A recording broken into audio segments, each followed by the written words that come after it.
AP municipal శాసనాల సవరణ bill 2024కు ఆమోదం తెలిపింది. ఇకపై ఎంతమంది పిల్లలున్న స్థానిక సంస్థల ఎన్నికల్లో పోటీకి అర్హత, పట్టణ స్థానిక సంస్థల ఎన్నికల్లో పోటీ నిబంధనలు మారుస్తూ చట్ట సవరణ బిల్లు ఆమోదం పొందింది. సభలో ప్రతిపాదించారు మంత్రి నారాయణ. శాసనమండలి ఆమోదం తర్వాత జీవో జారీ చేయనున్నారు. అనంతరం అమల్లోకి రానుంది కొత్త నిబంధన.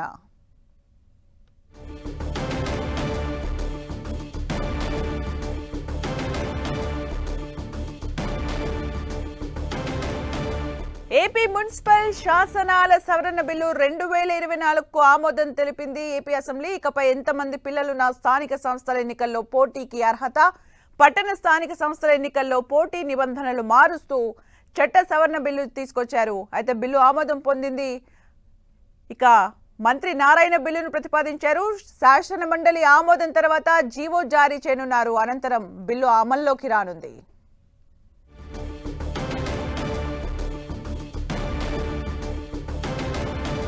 మరిన్ని అప్డేట్స్ మా ప్రతినిధి రవిచంద్రన్ అందిస్తారు. రవిచంద్ర,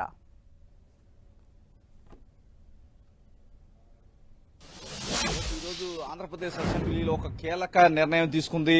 ఏదైతే గతంలో ఉందో ఇద్దరు పిల్లల కన్నా ఎక్కువ పిల్లలు ఉంటే స్థానిక సంస్థల ఎన్నికల్లో పోటీ చేసేందుకు అనర్హులని ఆంధ్రప్రదేశ్ లో ఒక చట్టం అయితే అమలవుతుంది.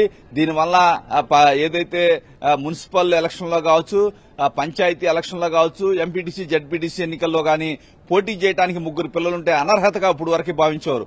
కానీ ఈ రోజు చట్ట సవరణ చేశారు. ఆంధ్రప్రదేశ్ ప్రభుత్వం అయితే ఒక చట్ట సవరణ చేసింది. ఆంధ్రప్రదేశ్ అసెంబ్లీలో ఈ రోజు కీలకమైన బిల్లు ప్రవేశపెట్టారు. ముగ్గురు పిల్లలు ఎంతమంది పిల్లలు ఉన్నప్పటికీ స్థానిక సంస్థల ఎన్నికల్లో పోటీకి అనర్హులు కారు అని చెప్పి ఒకటైతే బిల్లు అయితే ప్రవేశపెట్టడం జరిగింది. ఈ బిల్లుని మున్సిపల్ మంత్రి సభలో ప్రవేశపెట్టారు.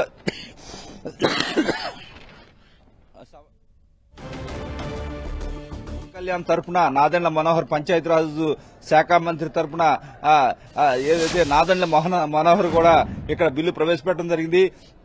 ఇప్పుడు వరకు కూడా ఆంధ్రప్రదేశ్ అసెంబ్లీలో ఒక కీలక నిర్ణయం అయితే తీసుకున్నట్టు తెలుస్తుంది. అయితే ఇది ఇప్పుడు శాసనసభలో ఈ బిల్లును ఆమోదించారు. రేపు ఇది శాసన మండలికి కూడా వెళ్తుంది. ఆ తర్వాత చట్టం రూపుదాలుస్తుంది. రాబోయే మున్సిపల్ కావచ్చు, పంచాయతీరాజ్ ఎన్నికల్లో ఎక్కడైనా సరే ముగ్గురు పిల్లలు ఉన్నప్పటికీ, ఎంతమంది పిల్లలు ఉన్నప్పటికీ ఈ చట్టం అమలవుతుంది. ఇది అనర్హత కాదు అని చెప్పి ఒక చట్టం అయితే చేసిన పరిస్థితి ఉంది. ఇది ఒక చారిత్రాత్మక నిర్ణయం అని చెప్పి అసెంబ్లీలో ఎమ్మెల్యేలు చెప్తున్నారు. ఎందుకంటే ఎప్పటి నుంచో ముగ్గురు పిల్లలుంటే అనర్హత చట్టం అయితే అమలవుతుంది. అనేక కోర్టు వివాదాలు కూడా నడుస్తున్నాయి. చాలా మందిని విధంగా అనర్హత వేటు వేసిన పరిస్థితి కూడా ఆంధ్రప్రదేశ్ లో పంచాయతీరాజ్ చట్టంలో గతంలో జరిగిన నిర్ణయాలు కూడా మనకి కనిపిస్తున్నాయి. కానీ మారిన రాజకీయ పరిస్థితుల నేపథ్యంలో ముగ్గురు పిల్లలు ఉండటం ఆటంకం కాదు. ఎంతమంది పిల్లలు ఉన్నప్పటికీ స్థానిక సంస్థల ఎన్నికల్లో పోటీ చేయవచ్చని చెప్పి ఆంధ్రప్రదేశ్ అసెంబ్లీలో చట్ట సవరణ ఒక బిల్లుని ప్రవేశపెట్టడం జరిగింది. మున్సిపల్ మంత్రి మున్సిపాలిటీలకు సంబంధించిన బిల్లును పెట్టారు.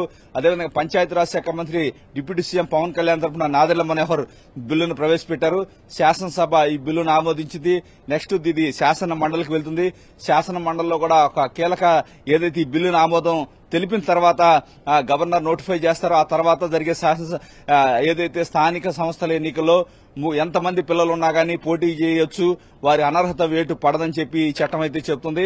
మొత్తానికి ఈ నిర్ణయం పట్ల ఎమ్మెల్యేలంతా కూడా హర్షం వ్యక్తం చేస్తున్నారు. గతంలో చూసుకుంటే కనుక అనేక ఇబ్బందికర పరిస్థితులు ఎదురయ్యాయి. దీనివల్ల చాలా మంది ఎంపీటీసీలు కావచ్చు, జడ్పీటీసీలు కావచ్చు, ఇద్దరు కన్నా ఎక్కువ మంది పిల్లలు ఉన్నప్పటికీ వారు మెన్షన్ చేయనప్పటికీ తర్వాత కోర్టు కేసులు ఎదుర్కోవటం, తర్వాత కోర్టు ద్వారా వారిపై అనర్హత వేటు పెట్టడం అనేకం జరిగాయని చెప్పుకోవచ్చు. ఈరోజు శాసనసభలో మొత్తం కూడా 7 బిల్లులు ప్రవేశపెట్టారు. ఒక రెవెన్యూ బిల్లు మాత్రం రేపటికి వాయిదా వేశారు. మిగిలిన బిల్లులన్నీ కూడా ఇక్కడ ఈ రోజు ఆమోదం చెందడం జరిగింది. ఏదైనా ఈ రోజు జరిగిన ఏదైతే శాసనసభలో ఒక కీలక నిర్ణయంగా ఈ బిల్లును మనం చెప్పుకోవచ్చు. మున్సిపల్ మంత్రి నారాయణ, అదేవిధంగా నాదెండ్ల మనోహర్ ఈ బిల్లును ప్రవేశపెట్టారు. ఎందుకంటే స్థానిక సంస్థలు అంటే ఏదైతే పట్టణాలకు సంబంధించిన స్థానిక సంస్థలు సంబంధించి ఒక బిల్లు, అదేవిధంగా పంచాయతీరాజ్, ఎంపీటీసీ, జడ్పీటీసీ, సర్పంచ్ ఎన్నికలకు సంబంధించి ఒక బిల్లు, 2 బిల్లులుగా దీన్ని ఆమోదించడం జరిగింది. అంటే రవిచంద్రన్ ఒక కీలకమైన బిల్లునైతే ప్రవేశపెట్టి ఆమోదం తెలిపారు. మరి ఈ కీలకమైన బిల్లును ప్రవేశపెట్టే టైంలో ఎలాంటి పాయింట్స్ ని మెన్షన్ చేయడం జరిగింది? దీని ద్వారా ఎలాంటి బెనిఫిట్స్ ఉండనున్నాయి రవిచంద్రన్? అంటే డెఫినెట్ గా ఆ రోజున్న పరిస్థితిలో ఇది ఆనాటి తెలుగుదేశం ప్రభుత్వమే ఆనాడు ఈ నిర్ణయం తీసుకురావడం జరిగింది.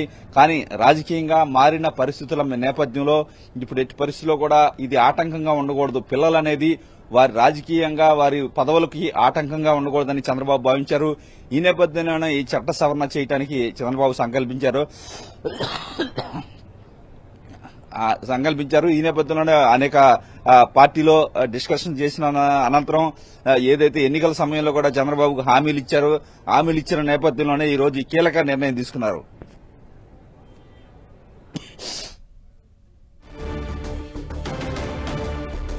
Right, thank you Ravichandran for the updates.